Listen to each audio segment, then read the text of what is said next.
नमस्ते साथियों, एक बार फिर से आप सबका स्वागत है। जी हाँ, आज एक नई शुरुआत। आज हम साइंस के साथ साथ मैथ को भी स्टार्ट कर रहे हैं। कक्षा 10वीं की एनसीईआरटी मैथ। तो इसकी शुरुआत कहाँ से करें, तो इसके बारे में एक सिंपल सा सिद्धांत होता है कि आप सब्जेक्ट का सबसे सिंपल टॉपिक उठाइए जो आपको पढ़ाने में भी आसानी हो और स्टूडेंट को पढ़ने में भी आसानी हो। लेकिन मेरा सिद्धांत जो इससे थोड़ा सा हट करके, आप सिंपल टॉपिक से शुरुआत मत कीजिए। आप उस टॉपिक की से शुरुआत कीजिए जो स्टूडेंट को सबसे ज़्यादा हार्ड लगता है, उस सब्जेक्ट का सबसे हार्ड टॉपिक लगता है। तो जब तक नहीं पढ़ाया जाता है तब तक स्टूडेंट उसी के बारे में ही सोचता रहता है। इसलिए आपने देखा होगा कि हमने साइंस के लिए जो शुरुआत है वो फिजिक्स से की। तो इसलिए आज हम मैथ से जो शुरुआत है वो भी त्रिकोणमिति से करेंगे, जो गणित की सबसे मेन शाखा है त्रिकोणमिति। तो चलिए दोस्तों, शुरू करते हैं।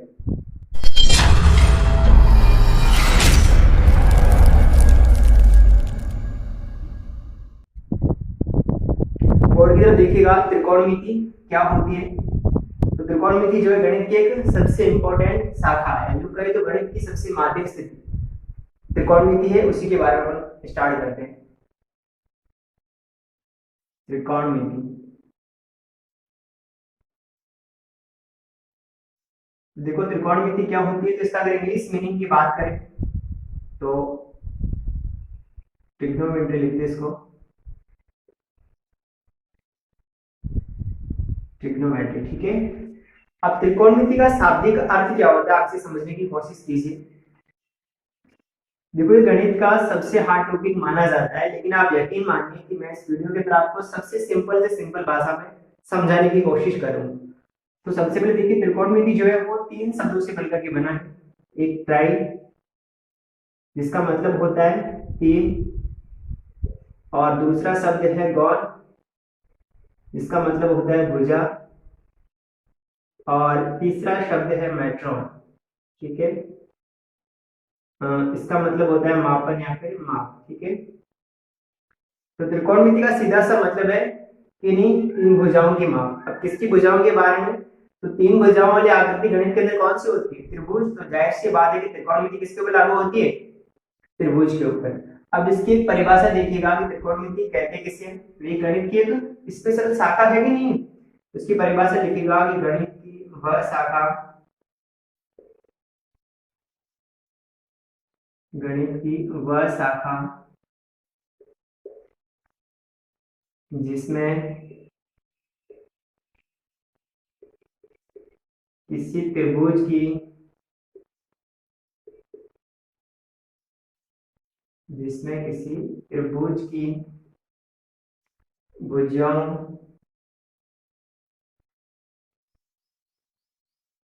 तथा कोणों के मध्य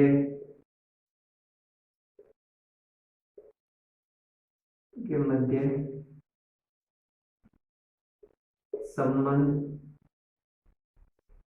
का अध्ययन किया जाता है।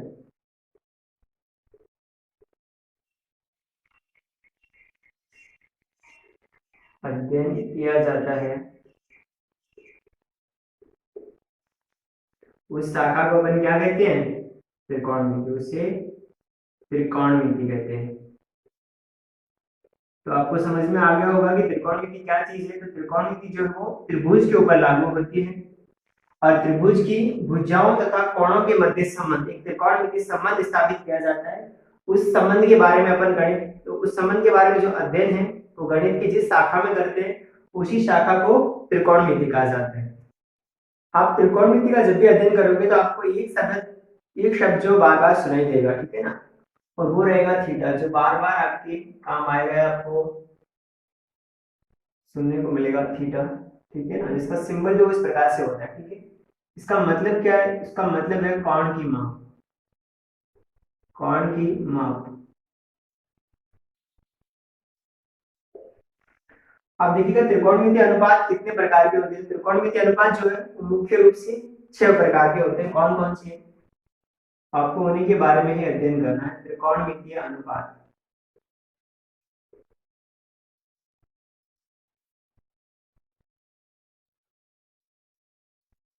त्रिकोणमितीय अनुपात जो मुख्य रूप से 6 प्रकार के होते हैं। कौन कौन से हैं, तो सबसे पहला sine theta, cos theta, tan theta, फिर आपके आता है कोट थीटा, सेक थीटा और कोशेक थीटा। ठीक है, sine cos tan cot sec और कोसेक, ये आपके 6 प्रकार के थीटा होते हैं। अब देखो ये जरूरी नहीं, लेकिन थोड़ा सा नॉलेज आपके नॉलेज हो तो अच्छा है, ताकि कुछ लोग जो अपने आप को और स्मार्ट समझते हैं वो आपसे ऐसा सवाल पूछ सकते हैं। वो आपसे क्या पूछेंगे कि साइन को हिंदी में क्या कहते हैं या कोश को हिंदी में क्या कहते हैं। तो ये सवाल एग्जाम में नहीं आएंगे कि साइन को हिंदी में क्या कहा जाता है, लेकिन आपकी नॉलेज के लिए जरूरी है ना, आपको नॉलेज होना चाहिए। तो देखो ये अभी अपने पास जितनी भी त्रिकोणमितीय अनुपात दिख रहे हैं आपको, इनकी जो व्याख्या है वो अभी भले से पश्चिम भारत ने की हो, लेकिन इनकी उत्पत्ति कहां से हुई है तो आपने एक सबसे महान गणितज्ञ के बारे में सुना होगा, भारतीय गणितज्ञ आर्यभट्ट। उन्होंने अपनी एक पुस्तक लिखी थी आर्यभट्टम, उसके अंदर उन्होंने सबसे पहले इस जया शब्द का प्रयोग किया था, और इसी जया का एक कालांतर रूप क्या हुआ, साइन। ठीक है ना, तो इसकी शुरुआत भी हमने की है। तो साइन का मतलब क्या हुआ, हिंदी में क्या कहते हैं इसको, ज्या। कोश को क्या कहते हैं, इसको कहते हैं कोज्य। ठीक है, और टेन को कहते हैं स्पर्शज्या। ये 3 वर्ड मैं इनके साइड में लिख लेता हूँ। साइन को कहते हैं ज्या, और जो कोस है उसे क्या कहते हैं, कोज्य, और टेन को कहते हैं स्पर्शज्या। आपको थोड़ा बहुत नॉलेज होना चाहिए इनको क्या कहा जाता है, हालांकि एग्जाम में ऐसा प्रश्न कभी नहीं आएगा। अब इनके बारे में नहीं कहा गया है आपको, इन तीनों की बोलिए, इन तीनों के फलन है, इनके रूप है। ठीक है, अब देखो आपकी त्रिकोणमिति चैप्टर के अंदर कौन कौन से त्रिकोणमिति अनुपात है, तो सबसे पहले देखिएगा एक तो न्यूनकोण थीटा है, व्युत्क्रम थीटा है, विशेष कोण थीटा है, पूर्ण कोण थीटा है, और फिर उसके बाद लास्ट होती है आपके त्रिकोणमितीय सलूशन। तो सबसे जो पहली प्रश्नावली है उसमें आपके न्यूनकोण थीटा है। तो सबसे पहले अपन न्यूनकोण थीटा के बारे में ही अध्ययन करते हैं। न्यूनकोण थीटा, ठीक है, न्यूनकोण थीटा कह सकते हो, न्यूनकोण त्रिकोणमितीय अनुपात भी कह सकते हो। एक चीज और सुन लीजिए, नाम भले से न्यूनकोण थीटा हो, लेकिन ये लागू जो हो समकोण त्रिभुज पर ही होगा। ठीक है ना, समकोण त्रिभुज के ऊपर ही लागू होगा। इसको याद करने का एक सिंपल सा सूत्र है, लाल बट्टे कक्का। आपको सिर्फ इतना याद करना है, लाल बट्टे कक्का, और आपको सारे के सारे त्रिकोणमितीय अनुपातों के सूत्र याद हो जाएंगे। ठीक है ना, अब यहाँ पर लाल बट्टे कक्का में एल क्या है, के क्या और ए क्या है, 3 राशियां हैं। तो देखो आपने समकोण त्रिभुज के बारे में पढ़ा होगा, कुछ इस प्रकार से होता है समकोण त्रिभुज। इसका एक कोण 90 डिग्री का हो, इस 90 डिग्री के कोण के सामने वाली भुजा जो होती है उसे अपन क्या कहते हैं, कर्ण, और इस कर्ण को किससे लिखा जाता है, केस। इसकी नीचे वाली भुजा इसे अपन आधार कह सकते हैं, इसको किससे लिखा जाता है, ए से, और इस भुजा को अपन लंब कहते हैं। ठीक है, और इसे किसे लिखा जाता है, एल से। तो के का मतलब कर्ण, ए का मतलब आधार हो गया, और एल का मतलब क्या हुआ, लंब हुआ। ठीक है ना, अब देखो कर्ण इसका सदैव स्थिर रहता है, समकोण के सामने वाली भुजा को अपन कर्ण कहते हैं, लेकिन आधार और लंब में इनका कोई फिक्स नहीं, चेंज हो सकती है, ये भुजा लंब बन सकती है, ये भी आधार बन सकता है। ठीक है, तो देखिएगा इनके सूत्र। सबसे पहले आपको करना क्या है, यहां से शुरू करना है साइन थीटा, फिर कोस थीटा, टेन थीटा, फिर नीचे आ जाइए कोट थीटा, सेक थीटा और कोशेक थीटा। सारे के सारे थीटा इस प्रकार से लिख लीजिए, लाल बट्टा कक्का पहले सूत्र लिखिए, फिर sine cos tan cot sec और कोसेक। अब यहां देखिए सबसे पहले साइन थीटा का सूत्र क्या होगा, क्योंकि साइन थीटा इसका सूत्र हो जाएगा एल बटा के। क्या हो जाएगा, एल बटा के। तो साइन थीटा का फॉर्मूला क्या होता है, एल बटा के। फिर उसके बाद देखिए कोस थीटा का फॉर्मूला क्या होगा, आधार बटे कर्ण, ए बटा के। तो कोस थीटा बराबर क्या हो जाएगा, आधार बटे कर्ण, ए बटा के। फिर टेन थीटा के पास आइए, क्या हो जाएगा, एल बटा ए, यानी लंब बटा आधार। तो टेन थीटा बराबर क्या होता है, एल बटा ए। उसके बाद कोट थीटा देखिए, कोट थीटा का सूत्र क्या होगा, तो कोट थीटा इसका उल्टा है, आधार बटे लंब हो जाएगा। क्या हो जाएगा, आधार बटे लंब, आधार बटे लंब। देखो यहां से आपको इस प्रकार से करना है, आधार बटे लंब उल्टा हो जाएगा। फिर सेक दीजिए, सेक का क्या हो जाएगा, सेक होगा कर्ण बटे आधार, यानी क्या हो जाएगा, के बटा ए। फिर उसके बाद देखिए कोसेक थीटा का मान क्या होगा, तो कर्ण बटे लंब, ठीक है, क्या हो जाएगा, कर्ण बटे लंब। तो इस प्रकार से ये सारे के सारे न्यूटन थीटा, जो 6 प्रकार के न्यूटन थीटा होते हैं, उन सबके सूत्र जो है वो इस प्रकार से बनेंगे। आपको कुछ भी नहीं करना, आपको एक नॉर्मल सा सूत्र याद रखना है, लाल बटे कक्का, और फिर आपको यहाँ से लिखना शुरू करना है sine theta, cos theta, ten, फिर कोट, सेक और कोसेक, ठीक है। फिर इस आधार पर सबके सूत्र बन जाएंगे। सबसे पहले देखिएगा साइन थीटा क्या हो जाएगा, लंब बटे कर्ण, कोस थीटा क्या हो जाएगा, आधार बटे कर्ण, टेन थीटा क्या हो जाएगा, तो लंब बटे आधार, बी हो गया कंप्लीट। फिर आप यहाँ से कीजिए कोट थीटा आधार बटे लंब, सेक थीटा कर्ण बटे आधार, कोसेक थीटा कर्ण बटे लंब। इस प्रकार से सारे के सारे न्यूटन थीटा बन जाएंगे। अब देखो यहाँ से एक चीज और इम्पोर्टेंट है, और वो आपकी प्रश्नावली की सबसे ज्यादा इम्पोर्टेंट चीज है, ठीक है। अगर आपको वो समझ में आ गया तो आपके पूरा चैप्टर बड़े आसानी से कंप्लीट हो सकता है। मैंने आपको अभी बताया कि जो आधार और लंब है वो हर बार चेंज होते रहते हैं, ठीक है ना। आधार और लंब जो है वो हर बार चेंज होते रहते हैं। मैं आपके सामने त्रिभुज बना रहा हूँ, समकोण त्रिभुज है जिसका नाम है एबीसी, और इसमें थीटा जो यहाँ पर बना हुआ है, ठीक है, थीटा कहाँ पर बना हुआ, नीचे यहाँ पर थीटा बना हुआ। फिर इसके आधार पर एक दूसरा त्रिभुज और बनाया हुआ है एबीसी, सैम त्रिभुज का नाम है, लेकिन इस बार थीटा सी पर न बनकर इन्होंने ए पर यहाँ थीटा बना दिया, ठीक है। अब समकोण के सामने वाली भुजा को अपन क्या कहते हैं, कर्ण। इसमें भी समकोण के सामने वाली भुजा को अपन क्या कहेंगे, कर्ण, ठीक है। अब आधार और लंब जो वो कौन सी भुजा को कहेंगे, ये सबसे ज्यादा इंपॉर्टेंट है। हमारे दिमाग के अंदर ये चीज बैठी हुई है कि जो भुजा नीचे होती है उसको आधार कहते हैं, और जो भुजा उसके ऊपर 90 डिग्री का कोण बना रहे हैं उसे लंब कहते हैं, ठीक है। लेकिन सामान्य स्थिति में सही, लेकिन त्रिकोणमिति के अंदर ये कथन हर बार सत्य हो ये जरूरी नहीं है। तो आपको याद क्या करना है वो देख लीजिए। आप एक नोट फोन लगाइए और लिखना शुरू कीजिए। देखो नोट ये है, थीटा के साथ वाली, थीटा के साथ वाली भुजा, जो भुजा थीटा के साथ होगी उस भुजा को हमें लेना है आधार, ठीक है। उस भुजा को क्या लेना है, आधार। जो थीटा के साथ होगी उसे क्या लेना है, आधार।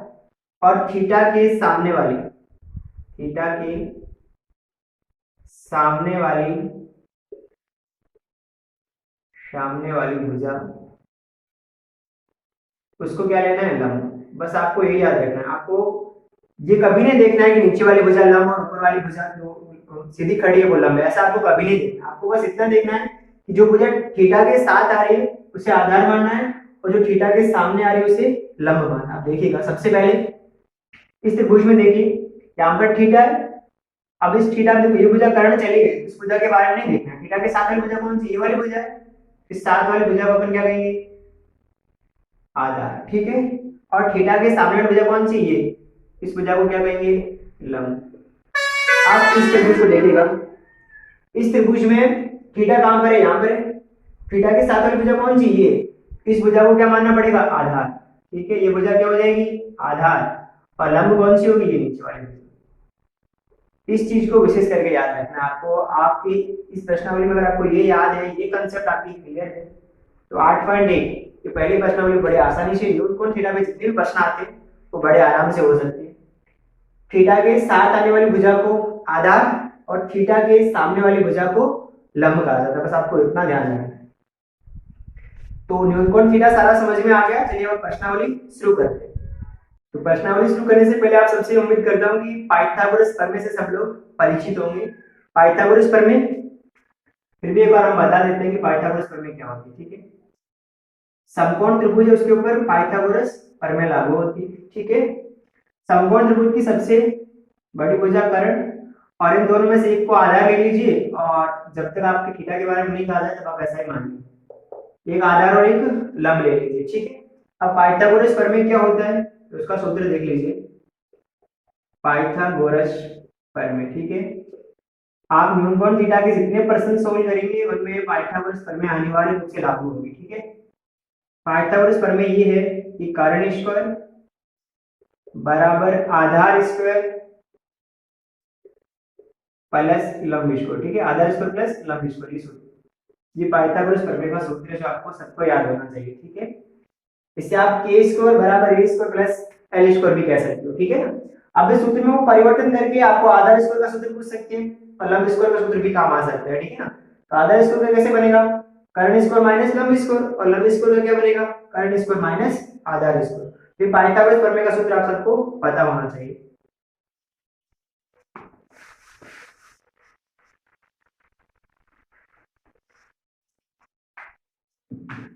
तो चलिए अध्याय शुरू करते हैं। सबसे पहला अध्याय कौन सा है, अध्याय हमारा 8वां है। कौन सा है, अध्याय 8वां अध्याय है। और आज हम 8.1 शुरू करेंगे। चैप्टर का नाम है त्रिकोणमिति का सामान्य परिचय, ठीक है। तो देखिए इसका पहला सवाल क्या है, फर्स्ट क्वेश्चन है कि त्रिभुज एबीसी में जिसका कोण बी समकोण है, ए बी 24 सेंटीमीटर और बीसी 7 सेंटीमीटर है, तो निम्नलिखित के मान ज्ञात कीजिए। आपको एक त्रिभुज दिया गया है, देखिए प्रश्न नंबर फर्स्ट आपसे कहा गया कि त्रिभुज एबीसी, तो सबसे पहले आप एक त्रिभुज बना लीजिए। आप त्रिभुज बनाइए, आपको त्रिभुज एबीसी बोला है, इसका नामकरण अभी मत कीजिए, प्रश्न को आगे बढ़िए। आगे लिखा हुआ कि जिसका कोण बी समकोण है, ठीक है।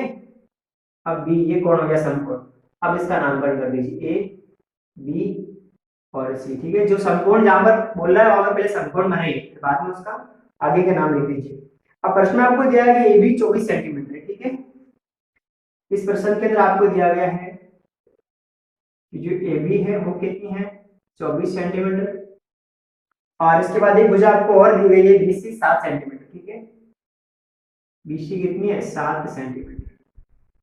ए बी कौन सी भुजा है, ये वाली, ये कितनी है 24, और बीसी कौन सी, ये वाली भुजा, ये कितनी है 7 सेंटीमीटर।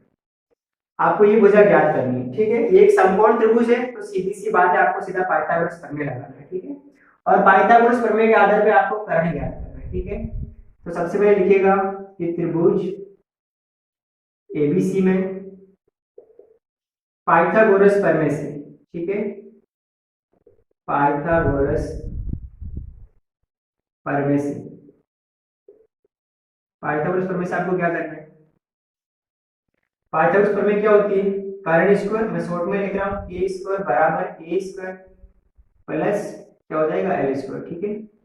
आपको के स्क्वायर ज्ञात करना है। ए कितना है, ए आधार है, आधार कौन सी भुजा, अभी आप नीचे वाली भुजा मान लीजिए, ठीक है। 7 सेमी आधार है, आधार आप 7 सेमी मान लीजिए, 7 का स्क्वायर हो गया प्लस ए क्या हो गया, कितना है 24 है, तो 24 का स्क्वायर कर लीजिए।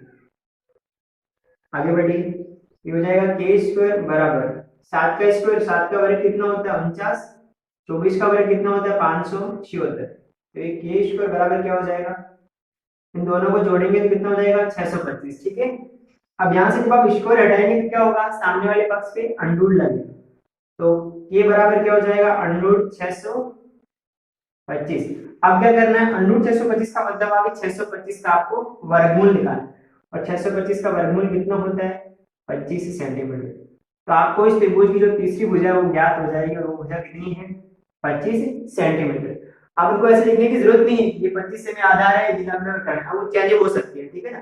प्रश्न के आधार पर आधार और लंब चेंज हो सकती है, लेकिन कर्ण इसका फिक्स रहेगा। आपको पूछा क्या है, सबसे पहले आपको पूछा है कि साइन ए और कोस ए ज्ञात कीजिए, ठीक है।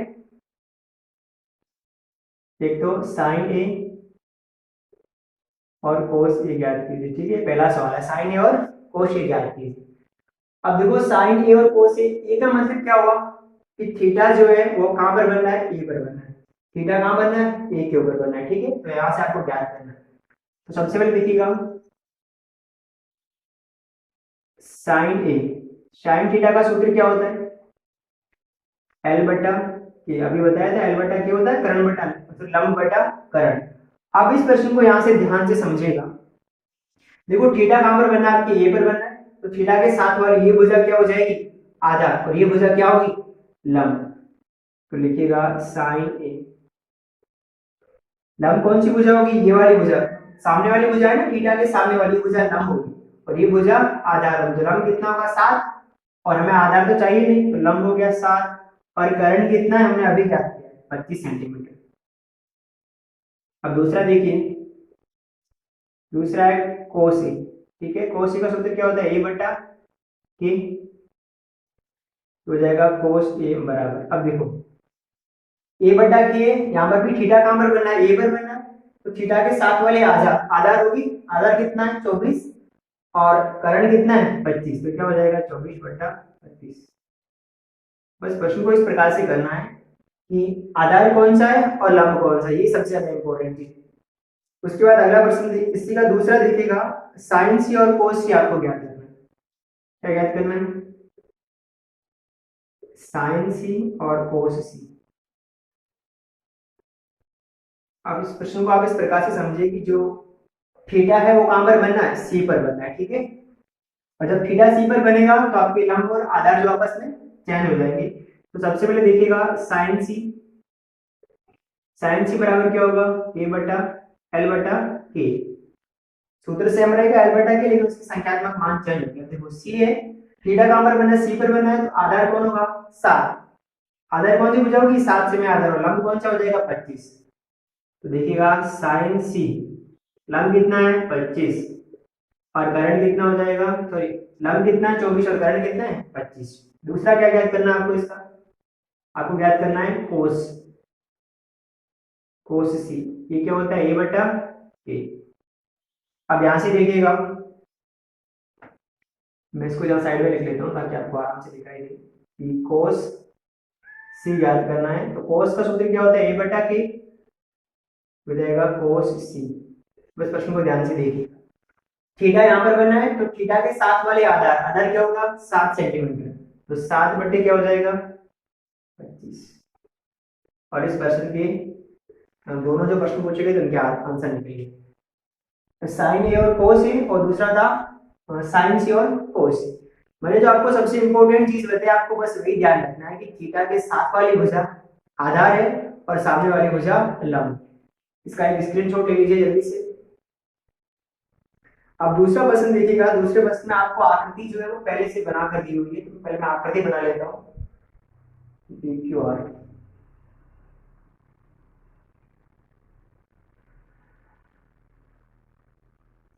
इस तरीके से KQR त्रिभुज बना हुआ है और उसके अंदर आपको दो भुजाओं की लंबाई दी गई है।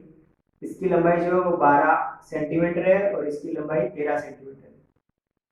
अब इस प्रश्न के अंदर आपको पूछा क्या गया है, इस प्रश्न में आपको tan P minus cot R का मान ज्ञात करना है, ठीक है। तो पहले देखिए इस प्रश्न में आपको दिया हुआ क्या है, एक तो दिया हुआ है आपको PR कितना है 13 सेंटीमीटर, और दूसरा आपको क्या दिया हुआ है PQ, ये कितना है 12 सेंटीमीटर।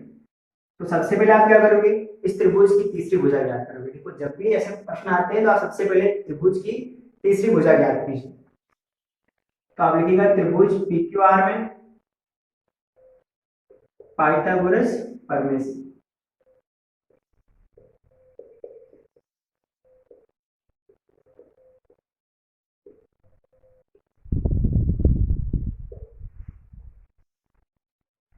अब देखो पाइथागोरस प्रमेय क्या होती है, कर्ण स्क्वायर बराबर आधार स्क्वायर प्लस लंब स्क्वायर, यही होता है। अब देखो इस प्रश्न के अंदर आपको ये मान लीजिए ये लंब है, तो ये भुजा आपको ज्ञात करनी, QR ज्ञात करना है कि नहीं ज्ञात करना। देखिएगा ये भुजा कर्ण कौन सी है PR स्क्वायर, आधार कौन सी भुजा हो जाएगी QR स्क्वायर, और लंब कौन सी भुजा हो जाएगी PR स्क्वायर, ठीक है। तो PR का मान आपको दिया गया 13 सेंटीमीटर, 13 का स्क्वायर हो जाएगा बराबर QR आपको कितना दिया गया है, QR ज्ञात करनी है, ठीक है। और PR का मान कितना दिया जा रहा है 12, ये 12 का स्क्वायर करना है आपको, ठीक है। 13 का वर्ग कितना होता है 169, ये हो जाएगा QR स्क्वायर। 12 का कितना होता है 144। अब देखो यहाँ से आपको QR का मान ज्ञात करना, आप QR को इधर ले जाओगे तो माइनस का हो जाएगा, इसको उधर ले जाओगे तो माइनस का हो जाएगा। तो इससे अच्छा ये है कि आप पूरे के पूरे समीकरण को चेंज कर लीजिए, ठीक है ना। और जब पूरे समीकरण को बदला जाता है तो समीकरण में किसी भी प्रकार का परिवर्तन नहीं होता है। देखिएगा मैं पूरे समीकरण को चेंज कर रहा हूँ, QR स्क्वायर बराबर क्या हो जाएगा, फिर QR स्क्वायर प्लस 144, दोनों को इधर लेके आ रहा हूँ और 169 को उस तरफ ले जा रहे हैं। अब यहां से देखिएगा QR स्क्वायर हो जाएगा QR स्क्वायर। अब यहां से हम क्या करेंगे 144 को उधर भेजेंगे, तो क्या हो जाएगा 169 माइनस 144 हो जाएगा QR स्क्वायर बराबर 169 में 44 कटे, पीछे बचेगा 25। तो क्यू आर स्क्वायर का मान कितना आएगा, सॉरी क्यू आर का मान कितना आएगा, 25 का अंडर 25 का वर्गमूल लीजिएगा, कितना होता है, 25 का वर्गमूल होता है 5। तो तीसरी भुजा की लंबाई कितनी होगी, 5 सेंटीमीटर। अब इस प्रश्न में आपसे क्या पूछा गया है वो देख लीजिए। आपको पूछा है tan p minus cot r का मान बताइए। आपसे पूछा है tan p minus cot r, ये tan p और कोट r का मान बताइए कितना है, tan p minus cot r। तो देखिएगा सबसे पहले प्रश्न में आप tan p निकालिए। तो tan p का सूत्र होता है क्या, tan होता है L बटा ए, होता है ना, लंब बटे आधा। अब आकृति की तरफ आ जाइए, आकृति कहाँ है, ये रही आकृति। इस आकृति में tan p का मान देखो, थीटा कहाँ बनना है, p पर बनना है, p पर थीटा बनना है। तो थीटा के साथ वाली भुजा, ये भुजा क्या हो जाएगी, आधा, सामने वाली भुजा लंब होगी कि नहीं होगी। तो लंब का मान कितना आएगा, 5 सेंटीमीटर, ठीक है, लंब का मान 5 और आधार कितना हो जाएगा, 12 सेंटीमीटर, ठीक है। अब देखो कोट का मान, कोट थीटा का सूत्र क्या होता है, ए बटा एल, ठीक है, ए बटा एल होता है। लेकिन इस प्रश्न में देखिएगा थीटा कहाँ बनना है, आर के ऊपर बनना है, थीटा कहाँ बनना है, आर के ऊपर। अगर थीटा आर पे बनना है तो ये वाली भुजा क्या होगी, आधार, और ये वाली भुजा क्या होगी, लंब। और हमारे सूत्र क्या है, आधार बटे लंब। देखो आधार कितना है, 5 सेमी, और लंब कितना हो जाएगा, 12 सेमी। इस प्रश्न को आप बड़े ध्यान से समझिएगा। देखो पहले थीटा पी पर बनना है और बाद में थीटा आर पर बनना है, तो लंब और कर्ण जो आपस में चेंज हो जाएंगे, और जब चेंज हो जाएंगे तो इनका मान इस प्रकार से आएगा, 5/12 माइनस 5/12, और 5/12 माइनस 5/12 आपस में कट जाएगा और आपको मान कितना मिलेगा, 0, ठीक है। तो प्रश्न 2 का मान कितना आएगा, 0। स्क्रीनशॉट ले लीजिए जल्दी से। अब प्रश्न संख्या 3 देखिएगा, तीसरे प्रश्न में हमसे क्या पूछा जा रहा है, क्वेश्चन संख्या 3। अब इस प्रश्न में आपको पहले कुछ दिया हुआ है, आपको दिया हुआ है यदि साइन ए का मान 3/4 है तो कोस ए और tan ए का मान परिकलित कीजिए। वो साइन ए का मान आपको प्रश्न में क्या दिया है, आपको दिया है कि साइन ए, ठीक है, साइन ए का जो मान है वो कितना है, 3/4, ठीक है। साइन ए का मान अगर 3/4 है तो आप इस प्रश्न के अंदर जो है वो कोस ए और tan ए का मान ज्ञात कीजिए, ठीक है। अब देखो साइन ए का मान हम जानते हैं कि साइन थीटा का जो सूत्र होता है वो क्या होता है, L बटा के।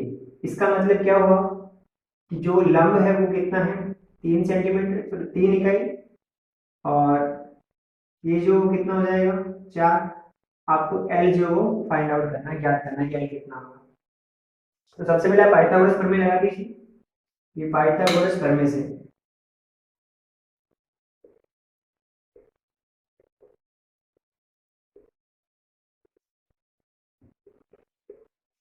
अब देखो पाइथागोरस प्रमेय से हमारे पास L और K है, हमें ए ज्ञात करना है, क्या ज्ञात करना है, ए ज्ञात करना है। तो हम चाहें तो सीधा ए का सूत्र लगा सकते हैं, ए स्क्वायर बराबर क्या हो जाएगा, एल के स्क्वायर माइनस एल स्क्वायर, के स्क्वायर माइनस एल स्क्वायर। के स्क्वायर बराबर हो जाएगा, के का मान कितना है, 4, 4 का स्क्वायर माइनस एल का मान कितना है, 3, तो 3 का स्क्वायर। यहाँ से ए स्क्वायर बराबर क्या हो जाएगा, 4 का स्क्वायर कितना होता है, 16, माइनस 3 का स्क्वायर कितना होता है, 9। ए स्क्वायर बराबर कितना आ जाएगा, 7, और यहाँ से ए का मान कितना मिलेगा, √7, ठीक है। √7 इकाई में किसका मान मिलेगा, 1। अब इस प्रश्न के अंदर आपसे क्या क्या पूछा जा रहा है वो देखिए। सबसे पहले पूछा जा रहा है कि कोस ए और सेक ए, सॉरी कोस ए और tan ए का मान ज्ञात कीजिए, ठीक है। सबसे पहले कोस ए का मान ज्ञात कीजिए, कोस ए। देखो कोस थीटा का सूत्र क्या होता है, तो कोस थीटा का होता है आधार बटे कर्ण। अब देखिए प्रश्न के अंदर आधार क्या है, अब देखो यहाँ चेंज नहीं होगी, न लंब चेंज होगा और नहीं कर्ण, आधार चेंज होगा, क्यों नहीं होगा, क्योंकि यहाँ पर थीटा चेंज नहीं हो रहा है, सबके साथ थीटा क्या आ रहा है, ए थीटा आ रहा है। देखो क्या होगा, ए बटा के, ए हमारे पास कितना है, अभी क्या किया, √7, और ये हमारे पास पहले से है तो √7/4। फिर दूसरा ज्ञात कीजिए आप tan, tan ए पूछा जा रहा है आपसे कि tan ए ज्ञात कीजिए कि tan ए कितना है। तो tan थीटा का सूत्र क्या होता है, ए बटा सॉरी एल बटा ए। अब यहाँ से देखिएगा tan a, यहाँ पर भी थीटा चेंज, सॉरी एल और ए चेंज नहीं होगा। एल का मान कितना आपके पास 3 और ए का मान कितना है √7। ये आपके तीसरे प्रश्न का आंसर आ गया। बड़े आराम से इस प्रश्न में हमने कुछ भी नहीं किया। देखो नया क्या आया, आपको किसी भी थीटा का इस प्रकार से मान दे देंगे, फिर आपको उसमें तुलना करनी कि थीटा का सूत्र क्या होता है। तो थीटा का सूत्र से आपको जो राशि मिल रही है, जैसे इसमें आपको साइन थीटा का मान दिया होता है और हमें साइन थीटा का सूत्र पता है, एल के बराबर क्या हो जाएगा 3 और के के बराबर क्या हो जाएगा 4। आपको दो राशियां मिल जाएगी, दो भुजाएं मिल जाएगी, आपको उस आधार में तीसरी भुजा ज्ञात है। चलिए नेक्स्ट क्वेश्चन देखिएगा, प्रश्न नंबर 4। इसमें आपसे क्या पूछा जा रहा है, देखो इस प्रश्न के अंदर आपको दिया हुआ क्या है, सबसे पहले वो लिख लीजिए। आपको दिया है कि 15 कोट थीटा बराबर 8, ठीक है। इस प्रकार से आपको दिया गया है कि 15 cot theta, sorry cot A दिया हुआ है, कोट ए बराबर 8, कोट ए बराबर 8। ये प्रश्न के अंदर आपको दिया गया है कि 15 cot theta A equal to 8। अब आपको इसके अंदर साइन ए और सेक ए का मान ज्ञात करना है। देखो इस प्रश्न को आप किस प्रकार से करेंगे, नए रूप में आए, आपको यहाँ से क्या करना है, इस 15 का पक्षांतर लेना। 15 इसके साथ क्या हो रहा है गुणा, गुणा का पक्षांतर किसमें होता है भाग, तो कोट ए बराबर हो जाएगा 8/15। अब यहाँ से बस तीसरे प्रश्न के जैसा बन गया। अब देखिए चूंकि अपन जानते हैं कोट थीटा का सूत्र क्या होता है, a/l होता है, तो यहाँ से हमें a का मान कितना मिलेगा 8, l का मान कितना मिलेगा 15, और हमें ज्ञात किसका करना है, हमें जो है तीसरी भुजा की a का मान ज्ञात करना है। चलिए शुरू हो जाइए पाइथागोरस प्रमेय से। देखिएगा कि पाइथागोरस प्रमेय से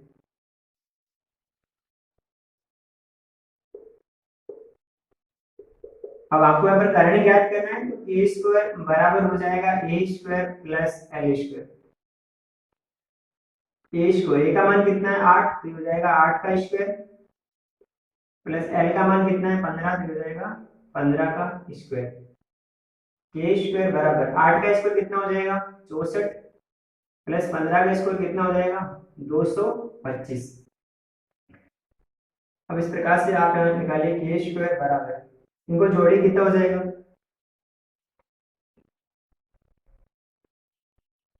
ठीक है, कितना आ जाएगा 289, यानी k² बराबर 289 आया, तो k का मान कितना आएगा 289 का वर्गमूल। 289 का वर्गमूल कितना होता है 17, तो तीसरी भुजा का मान आपको कितना मिल जाएगा 17। अब इस प्रश्न में अगर आपको पूछा क्या गया है, एक तो पूछा है साइन ए, दूसरा सेक ए, तो सबसे पहले साइन ए का मान ज्ञात कीजिए। देखो साइन ए, साइन थीटा का सूत्र क्या होता है, साइन थीटा का होता है l/k, तो यहाँ से क्या हो जाएगा साइन ए बराबर, अब देखो के, यहाँ पर भी थीटा चेंज, सॉरी लंब और कर्ण चेंज नहीं होगा क्योंकि थीटा चेंज नहीं हुआ है। एल का मान कितना है 15 और के का मान कितना है 17। दूसरा आपको क्या पूछा गया इसके अंदर सेक ए, सेक थीटा का सूत्र क्या होता है k/a, कोस का उल्टा होता है ना, k/a होता है, आपको सेक ए पूछा है, तो ये हो जाएगा सेक ए बराबर के का मान कितना है 17, ए का मान कितना है, ए का मान ये रहा प्रश्न के अंदर 8 है, तो क्या हो जाएगा 17/8। तो आपके 4 प्रश्न पूरे हो गए। उम्मीद करते हैं आपको ये नया वीडियो अच्छे से समझ में आया होगा। अगर समझ में आया तो प्लीज लाइक शेयर और सब्सक्राइब कीजिए। इसके आगे वाले प्रश्न जो है वो अगली वीडियो में करेंगे। धन्यवाद, जय हिंद।